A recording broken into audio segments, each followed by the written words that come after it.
حد فيكم فاكر المباراة دي؟ دي مباراة ملعب المالي، لما كان الأهلي كان مغلوب في مباراة الذهاب 1-0. المباراة اللي كانت في مصر كان 1-0 برضو للملعب المالي. المهم الكابتن محمد أبو تريكة في اليوم ده كان عنده برد وسخونية. شوف الوفاء والإخلاص. نزل كابتن محمد أبو تريكة في الشوط الثاني، والمفروض الملعب المالي كان متقدم كده 2-0. 1-0 في مباراة الذهاب وواحد في مباراة العودة.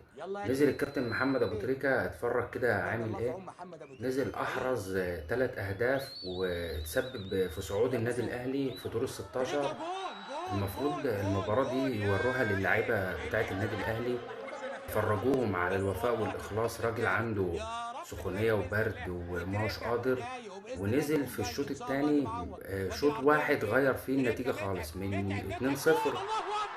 1-0 في مباراة الذهاب و1-0 كان في مباراة العودة. نزل في الشوط الثاني غير المباراة خالص، يعني أحرز 3 أهداف وتسبب في صعود النادي الأهلي. تعالى نشوف اللعيبة دلوقتي بتعمل إيه. يعني اللعيبة بتاخد ملايين ومفيش لا وفاء ولا إخلاص ولا أي حاجة خالص.